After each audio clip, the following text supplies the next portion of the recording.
Have you ever looked around your home and felt overwhelmed by all the stuff? You're not alone. Studies show that the average American household contains over 300,000 items. That's a staggering number when you consider how few we actually use or love.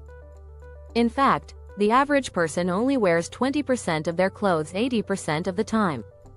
This means that most of us are surrounded by clutter that doesn't add any joy to our lives.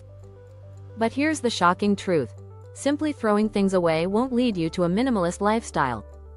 In a survey, 85% of people admitted they decluttered, but over half of them felt just as cluttered afterward. This points to a bigger problem, a cluttered mindset. In this video, we'll explore what minimalism really means. You'll learn why the journey begins in your mind, not your closet. We'll discuss intentional ownership, the importance of meaningful relationships, and how to align your life with your values. Get ready to dive deep and rethink everything you thought you knew about minimalism. It's time to discover that less can truly lead to more joy, more freedom, and more purpose in your life. Let's embark on this journey together. Chapter 1. The myth of decluttering. Why it's not enough. Minimalism often gets reduced to decluttering. People assume that tossing out old clothes or donating unused items will magically lead to a simpler, more fulfilling life. But here's the thing. Decluttering alone doesn't equal minimalism. In fact, research shows that 60% of people who declutter often end up buying more stuff within a year. That's because they haven't addressed the root cause, their habits and mindset. Joshua Fields Milburn, co-author of The Minimalists, said it well. Minimalism isn't about having less, it's about making room for more time, more passion, more experiences, more growth. Simply throwing things away won't give you that. Sure, it feels good at first. But if your mindset remains the same, your clutter will come right back. One powerful strategy is to focus on intention over action. When you're about to get rid of something, ask yourself, why did I buy this in the first place? This question forces you to dig deeper into your habits and emotions. Decluttering should be the result of a shift in thinking, not the main goal. Research also shows that clutter can cause stress and anxiety. A study from UCLA found that women's stress hormone levels spiked when they had to deal with too many possessions. Yet, decluttering isn't enough to solve this if your life is still filled with emotional clutter, unnecessary commitments, toxic relationships, or unhealthy habits. In the end, decluttering is just the beginning. The real work comes in rethinking how you want to live. Minimalism is less about the things and more about creating space for what matters. Chapter 2. The Minimalist Mindset. Declutter your thoughts first. Minimalism doesn't start with your closet or your home. It starts in your head. Your mind can get just as cluttered as your house. We're constantly bombarded by information, tasks, and to-do lists. It's easy to feel overwhelmed. A cluttered mind leads to decision fatigue, and studies have found that we make up to 35,000 decisions a day. No wonder we're exhausted. Author Cal Newport, in his book Deep Work, talks about the power of focus. He argues that we need to strip away distractions and embrace intentional thought to truly thrive. This is where the minimalist mindset comes in. Instead of constantly reacting to every notification or demand, ask yourself, what truly needs my attention right now? One way to declutter your mind is through journaling. Writing down your thoughts can help clear mental fog and prioritize what's really important. Another method is digital minimalism. Most of us don't realize how much digital clutter we accumulate, endless apps, emails, and notifications that drain our focus. Consider setting strict limits on phone usage, or even doing a digital detox for a day. A 2015 Microsoft study found that the average person's attention span is now just 8 seconds, down from 12 seconds in the year 2000. By simplifying your mental input, whether it's the media you consume or the way you organize your day, you can reclaim control over your time and energy. Minimalism isn't about doing less for the sake of it. It's about doing fewer things better. By decluttering your mind first, you make space for focus, creativity, and peace. Chapter 3. Time minimalism. Cutting out what wastes your hours. Minimalism isn't just about possessions, it's about how you spend your time. Time is the one resource you can't get back. The average American spends over 5 hours a day on their phone, according to a 2023 study by Statista. That's over 35 hours a week, essentially a part-time job. Imagine what you could do with that time if you cut out the waste. The first step in time minimalism is identifying the time drains in your life.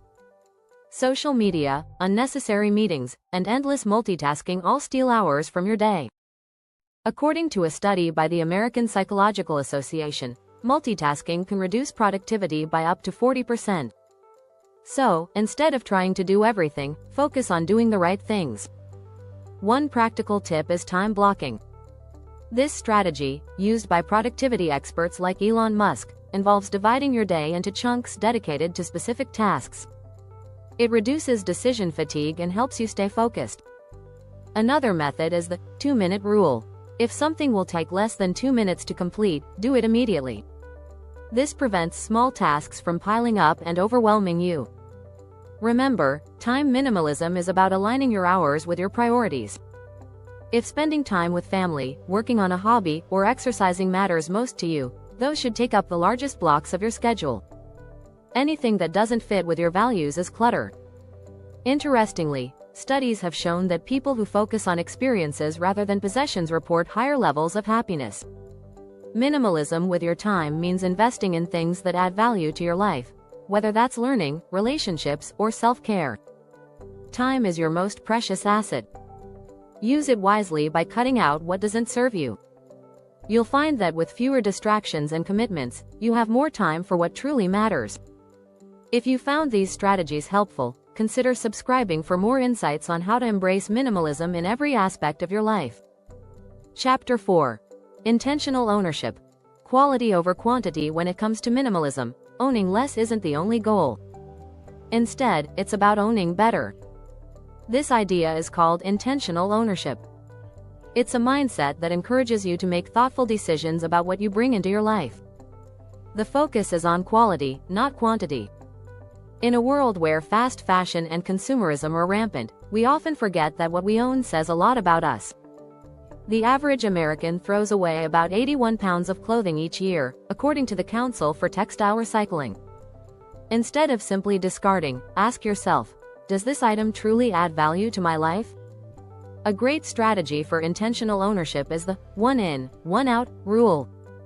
This means that for every new item you buy, you need to let go of one. This simple rule encourages mindful shopping. You'll find yourself thinking twice before making a purchase, reducing impulse buys and clutter.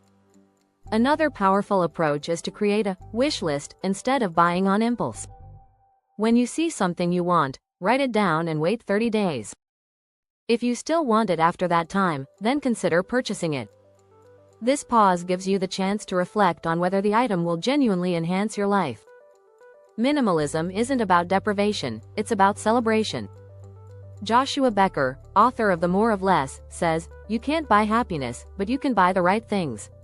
Focus on investing in high-quality items that will last. This way, you not only save money in the long run but also reduce waste. By practicing intentional ownership, you create a home filled with items that reflect your values and passions. You'll find that each piece you keep has a purpose, leading to a more fulfilling and less cluttered life. Chapter 5. Minimalist relationships. Prioritizing depth over surface. Minimalism isn't only about your possessions, it also extends to your relationships. In today's world, many people have a long list of friends but only a few true connections. Research shows that quality relationships can lead to a happier and healthier life. In fact, a study from Harvard found that close relationships are the strongest predictor of happiness. To embrace minimalism in relationships, start by evaluating your social circle. Ask yourself, who truly brings joy and value to my life? It's okay to let go of acquaintances that drain your energy.